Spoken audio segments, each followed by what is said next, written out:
Então, voltando aqui.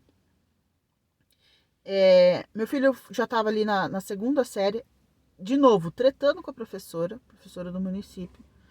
A minha comunicação com a professora não era boa. Aí tinha uma outra coisa também. Eu não sei o que aconteceu. Não sei se foi na segunda ou na terceira série. Não lembro. Meu filho tinha muito medo de ir para a escola, né? Não, acho que não foi na segunda série, não. Foi na terceira ou na quarta série, por ali. Enfim, porque tinha um menino que era mais velho na turma.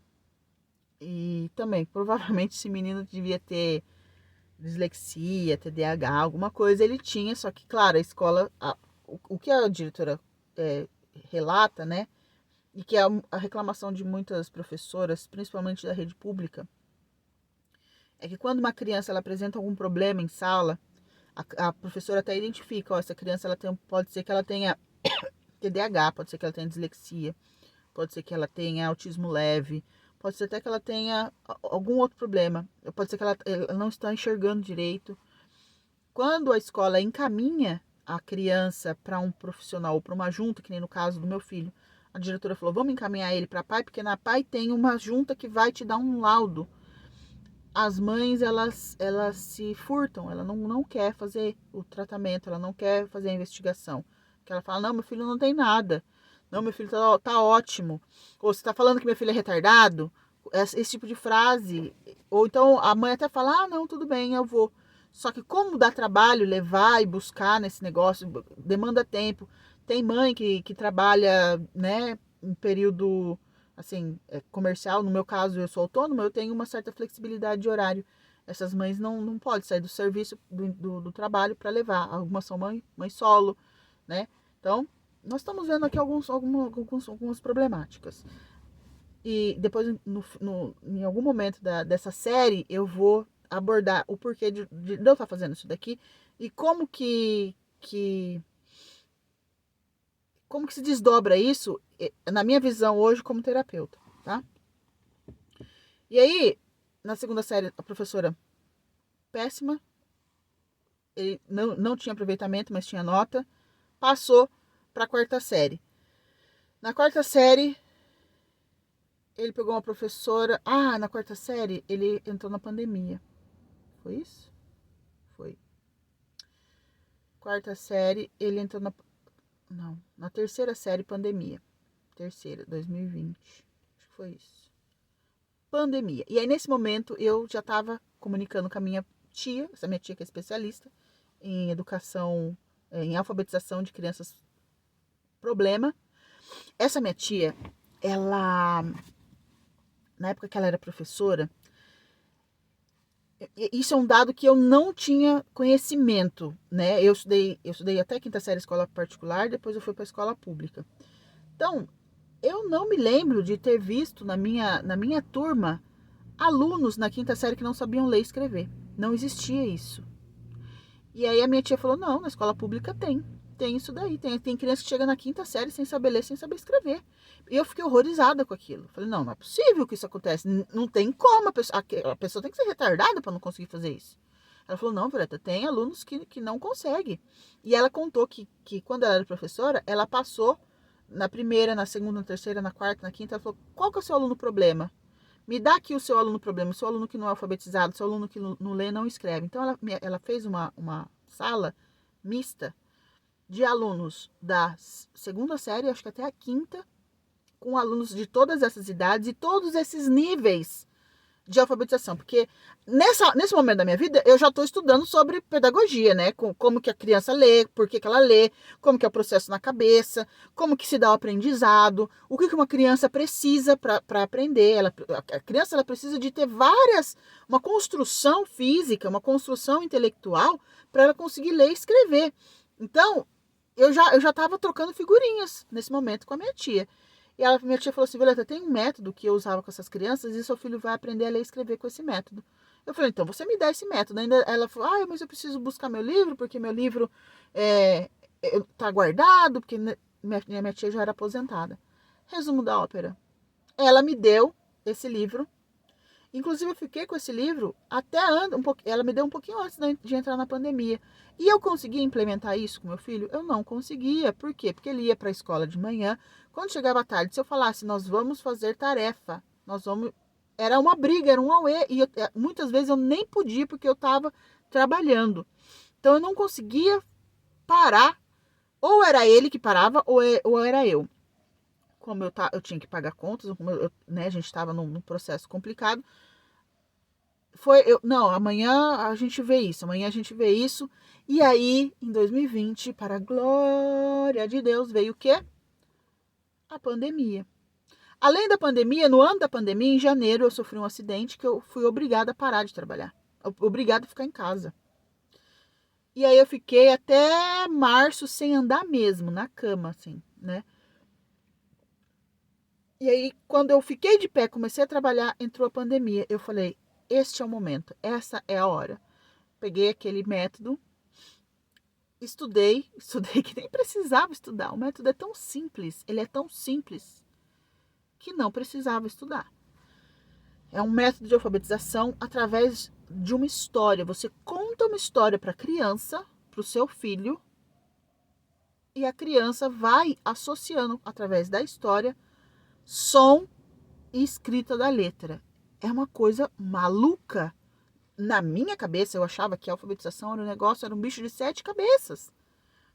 Quando eu vi esse método, e assim, eu usei o método com o meu filho durante 3 dias na semana. Eu não usava todo dia. Eu usava 3 dias, porque ele tinha um processo mais ou menos assim, ó. Vamos fazer tarefa? Vamos. Ele suava. Eu reexplicava a matéria para ele, né? Das tarefas que vinha da escola. Eu reexplicava a matéria. Explicava 20 vezes.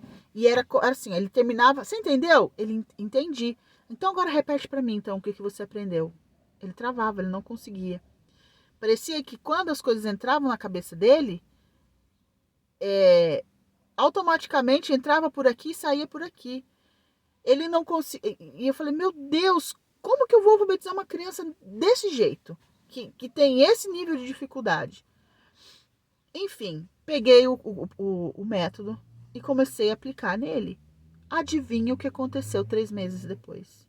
Meu filho estava lendo. Claro, ele não lia e entendia o que ele lia, mas ele sabia a diferença entre letra e número. Ele sabia o som de cada letra e ele sabia o som das sílabas. Então ele juntava o som de uma letra de uma consoante, uma vogal, ele sabia o som da sílaba, ele ia lendo de sílaba em sílaba e aí ele começou a ler devagarzinho. Eu fiquei simplesmente maravilhada. Falei, não é possível que eu tô na frente disso aqui, isso aqui é uma bomba. Inclusive tem até no meu Instagram tem no Linktree lá, método de alfabetização. Eu compartilho esse método com outras mães. Porque isso é maravilhoso, é mágico quase. Onde já se viu você contar uma história para a criança e a criança ser alfabetizada pelo método fônico. Por quê? Porque eu cheguei à conclusão que, para as dificuldades que o meu filho tinha, o melhor método de alfabetização seria o fônico. E realmente deu certo, tá? E é muito louco porque a criança vem da escola com um método totalmente diferente. Não tem como, né? É muito estranho que quando você começa a estudar um pouquinho assim, eu não tô falando de que eu sou especialista, mas um pouquinho assim de pedagogia, de desenvolvimento infantil que você estuda, você vê que a escola não consegue cumprir o papel dela. Por quê? Porque as crianças são heterogêneas e dentro desse parece, sabe qual a sensação que eu tenho? Que a escola ela é programada para dar errado. Porque tem uma variedade de alunos ali, de inteligências, e o método que as escolas escolhem é para criança padrão, para criança neurotípica. Sabe aquela criança que ela não tem problema nenhum? Ela é curiosa, ela quer investigar, ela quer. Eles partem do princípio, eles partem do máximo para o mínimo. Então, eles igualam as crianças do tipo, todo mundo vai entrar nesse método, todo mundo vai entender. Não vai. Nos dias de hoje é pior ainda, porque tem um dado aí que parece que 4% da população tem autismo leve, não sei um número baixo, menos de 10% da população tem TDAH. Não é verdade. Não é verdade. Você me desculpa, mas não é verdade.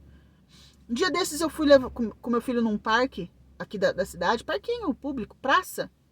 Tinha 7 crianças no parque. 7. Das 7, 2 eram autismo intermediário. E outra, mais uma era autismo leve. Por quê? Porque eu conversei com os pais, conversei com a mãe. Tinha 7 crianças. De 7 crianças, 3 tinham autismo com laudo já. E era visível, não precisa... Tem coisas na vida, tem um primo que ele fala assim, vamos lá que eu vou fazer um DNA caseiro. O que é o DNA caseiro? Você olha na cara do pai, você olha na cara do filho. É a mesma cara, pronto, fizemos um DNA caseiro, não precisa de DNA. É só olhar na cara. É que nem a criança que ela tem alguma dificuldade, você não precisa de laudo. É só você olhar, se você é professora, se você é mãe, se você é cuidadora, você olha pra criança, você sabe que a criança tem dificuldade. Pra que precisa dessa merda desse laudo? É claro que, né, a escola ela vai se furtar ao máximo. Você que é mãe, e por que eu tô fazendo essa série aqui? Pra eu colocar pra fora, eu contar pra você como que é a trajetória de uma mãe que tá procurando uma solução pro seu filho. Não é simples, meu filho já tem 10 anos. Essa caminhada começou, ele tinha 3. Eu não consegui chegar no final dessa caminhada. Porque a escola, o sistema, tudo vai colocando em barreira, impedimento. Porque se o meu filho tiver laudo, se o seu filho tiver laudo, sabe o que vai acontecer? A escola é obrigada a ter um professor auxiliar para ele. A escola particular não quer isso, a escola pública não quer isso. E muitas vezes a própria mãe, ela não quer isso. Por quê? Porque você que é mãe de uma criança que ela tem TDAH, que ela tem TOD, que ela tem autismo leve, que ela tem algum problema nessa área, você vai ter que parar a tua vida para fazer certas coisas. Não é a escola que vai fazer. Diretora, ó, professora, não é problema dela. Não é filho dela, é filho teu. Então, eu vou continuar essa história no próximo vídeo, que eu tô alterada já.